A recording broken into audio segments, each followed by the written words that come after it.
যে আওয়ামী লীগ যদি রাজনৈতিকভাবে মাঠে নামে তাহলে তাকে মোকাবেলা করবার মতন তাদের সেই পলিটিক্যাল উইজডম বলেন বা পলিটিক্যাল স্ট্রেংথ বলেন বা পলিটিক্যাল কি বলবো পলিটিক্যাল ক্যাপাসিটি বলেন সেটাও গভর্নমেন্টের নাই।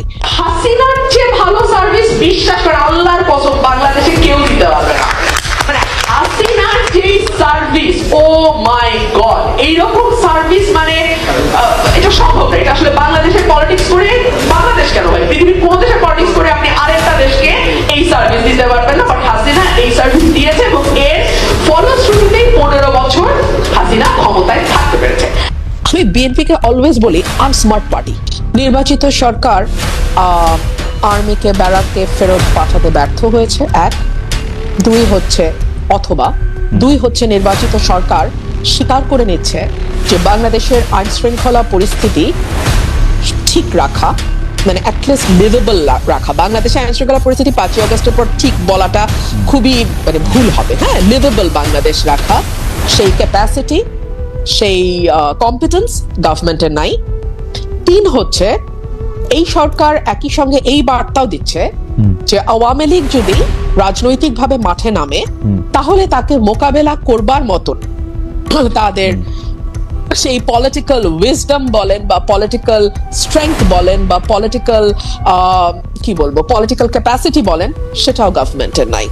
এর বাইরে তো আমি আসলে কেন সেনাবাহিনী ব্যারাকে ফিরছে না তার জবাব দিতে পারবো না।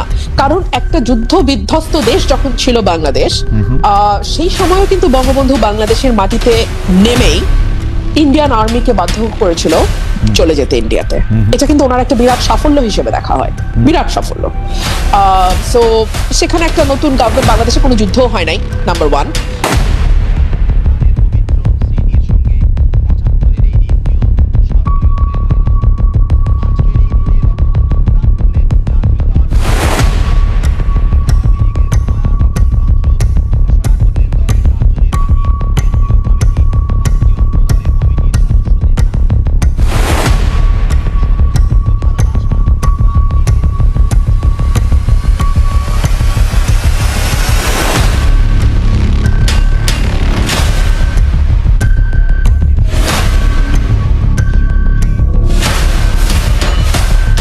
নাম্বার 2, বাংলাদেশ কোনো ওয়ার অবস্থায় এখন নাই, আগেও হয় নাই, এখনো নাই।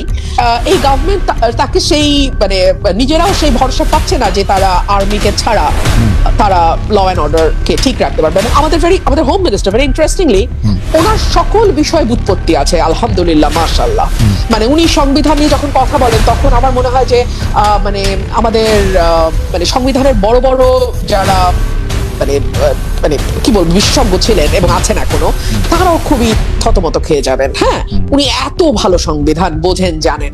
মানে উনি যদি একটু মাটিতে নেমে এসে, মানে সংবিধানের বইয়ের থেকে মাটিতে নেমে এসে আইন শৃঙ্খলাটার দিকে একটু তাকাইতেন, যদি মবের দিকে একটু নজর দিতেন, যদি ওনার দলের নেতাকর্মীদের চাঁদাবাজি এবং এলাকায় এলাকায় যে দখলদারিত্ব সেটার দিকে নজর দিতেন, কিংবা ধরুন এই যে হরে দরে কশ্যপ গোত্রের মতন মামলা হচ্ছে হরে দরে, হ্যাঁ, সেগুলোর দিকে একটু মানে নজরদারিটা বাড়াইতেন, তাহলে হয়তো মানে আর্মি ব্যারাকে ফিরে যেতে পারতো, তাহলে হয়তো বাংলাদেশের মানুষ আরেকটু পিসফুলি ঘুমাইতে পারতো, তাহলে হয়তো যারা কোনো দল করে না তারা আরেকটু বেশি নিরাপদ বোধ করতো। আমার কাছে এটাই মনে হয়।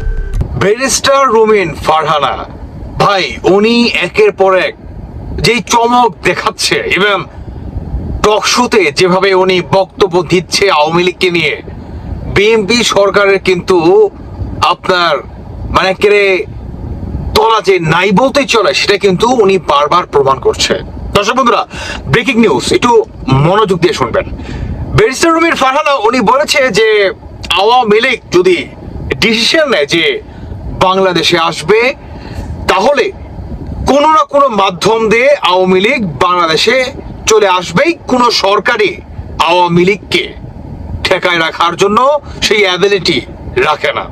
এদিকে রুমিন ফারহানা তিনি আরো বলছে খালেদ মহিউদ্দিনের টকশোতে যে রুমিন ফারহানা বলছেন যে আওয়ামী লীগ যদি বাংলাদেশে ফিরতে চায়, ইদানিং শোনা যাচ্ছে কুমিল্লার সেই ত্রিপুরার বর্ডার দিয়ে বাংলাদেশে চলে আসবে।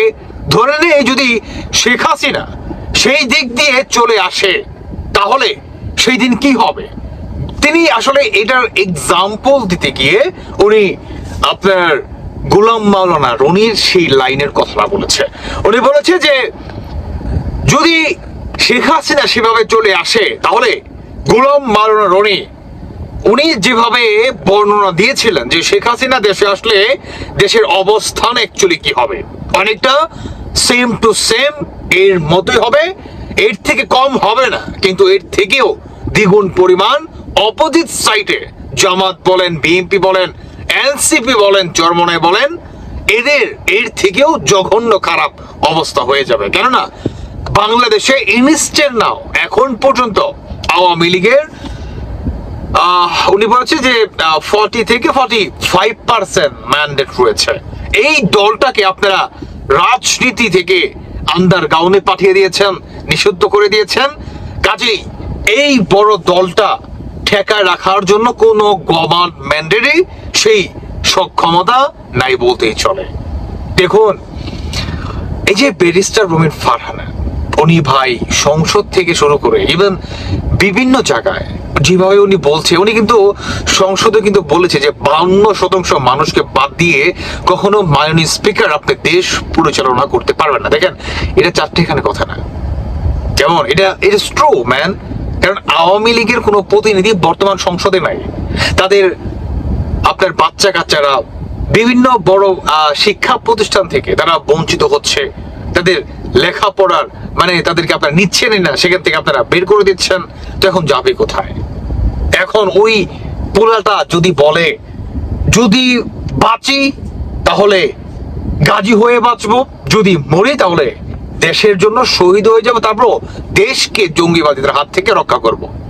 যদি তারা এই ধরনের আকীদা নিয়ে ফেলে বা প্রতিজ্ঞা করে ফেলে, ইতিমধ্যে আমরা দেখেছি আওয়ামী লীগের বিভিন্ন জেলায় মধ্যরাতে ফ্লাশ জ্বালিয়ে তারা কিন্তু এই ধরনের শপথ কিন্তু গ্রহণ করেছে। ভাই, এই নজির কিন্তু আমরা এখন দেখতে পাচ্ছি।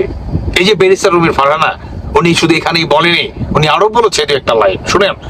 উনি বলেছে যে আওয়ামী লীগ যদি বা শেখ হাসিনা যদি ডিসাইড করে যে কোনো গভর্নমেন্টকে শান্তিতে থাকতে দিবে না আওয়ামী লীগ ব্যতীত, তাহলে শেখ হাসিনার ধারায় এটি সম্ভব।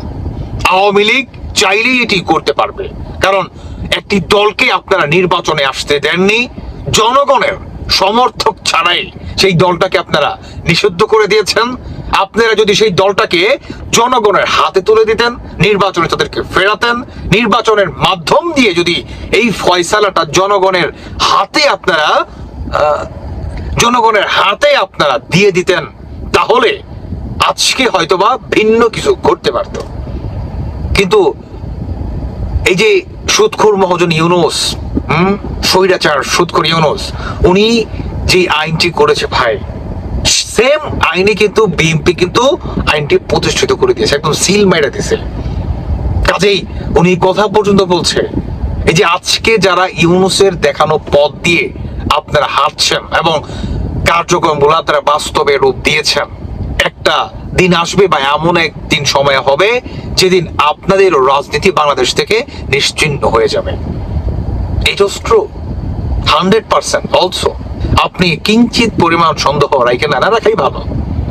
দর্শক বন্ধুরা, আপনারা কি মনে করছেন ব্যারিস্টার রুমিন ফারহানা উনি যতগুলা যুক্তি দিয়েছে বা কথাবার্তা বলেছে, আপনাদের কি মনে হয় সেদিকে এগাচ্ছে? যদি আমার কথা বলেন, ব্যক্তিগত অপিনিয়ন 100% কোনো ভুল নেই। বাকিটা আপনাদের ব্যক্তিগত মতামত অবশ্যই জানিয়ে যাবেন। ভালো থাকুন সবাই। আল্লাহ হাফেজ। আসসালামু আলাইকুম।